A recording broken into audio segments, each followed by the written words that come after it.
You finally finish. The deadlines are met. Your calendar is clear. You should feel relieved, right? Instead, the room suddenly feels heavier. Your chest feels tight. You pick up your phone, open Instagram, reply to a message, watch a video, anything except sit there. Why? Because the moment your body becomes still, your mind finally has a chance to speak. And maybe that's what you've been running from all day.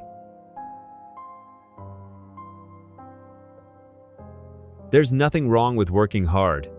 Building something meaningful can be deeply fulfilling, not a doubt, and goals give life a direction.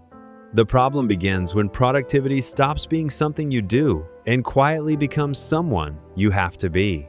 You wake up already thinking about what needs to be finished. You feel guilty when you're resting. A slow day feels like failure. Doing nothing almost feels dangerous. Not because you're lazy, but because silence has become unfamiliar. And unfamiliar things make us uncomfortable. Have you ever noticed something? The moment life gets painful, you suddenly become incredibly productive. After a breakup, you throw yourself into work. After losing someone, you start another project. When anxiety grows, your to-do list gets longer. From the outside, it looks like discipline. Inside, it's survival. Because if you're always moving, you never have to feel what hurts. Work becomes less about achievement and more about escape.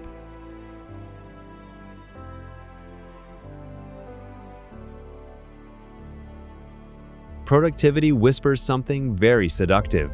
If you finish one more thing, you'll finally feel enough. So you chase the next email, the next promotion, the next client, the next project, the next goal, and every achievement gives you relief. But just for a little while, then the feelings return again. Because accomplishments can only take you far, distracting you from pain. But they cannot heal it. No amount of success can comfort a wound you've never looked at, and that's just facts. Most people think healing looks productive. Reading books, watching podcasts, buying journals, creating routines, optimizing morning habits, when sometimes healing looks much simpler. Sitting in your room without reaching for your phone, taking a walk without listening to anything, driving home without turning on music, giving your thoughts enough quiet that they finally stop screaming for attention. That's the work most people avoid because stillness removes every distraction you've carefully built around yourself.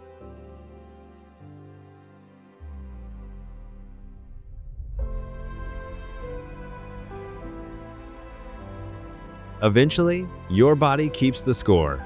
You wake up exhausted. You can't focus. Nothing feels exciting anymore. You become emotionally numb. Not because you're weak, but because you've been asking productivity to do a job it was never designed to do. Sure, it can build businesses, it can build careers, but it cannot process grief. It cannot comfort loneliness. It cannot replace rest. You don't have to quit your job. You don't have to stop chasing your dreams. Just stop expecting your achievements to carry emotions they were never meant to carry. This week, try something uncomfortable. Spend 10 minutes doing absolutely nothing. No music, no scrolling, no podcast, no notebook. Just notice what your mind tries to avoid. You may discover the problem was never your lack of productivity. It was your fear of being alone with yourself. Maybe that's why some of the busiest people also feel the emptiest. Not because they've worked too much, but because they've spent years becoming successful without ever becoming present. Your to-do list can organize your day, but it cannot organize your heart. Sometimes, the most productive thing you'll ever do is stop running long enough. At least, long enough to hear what your silence has been trying to tell you all along.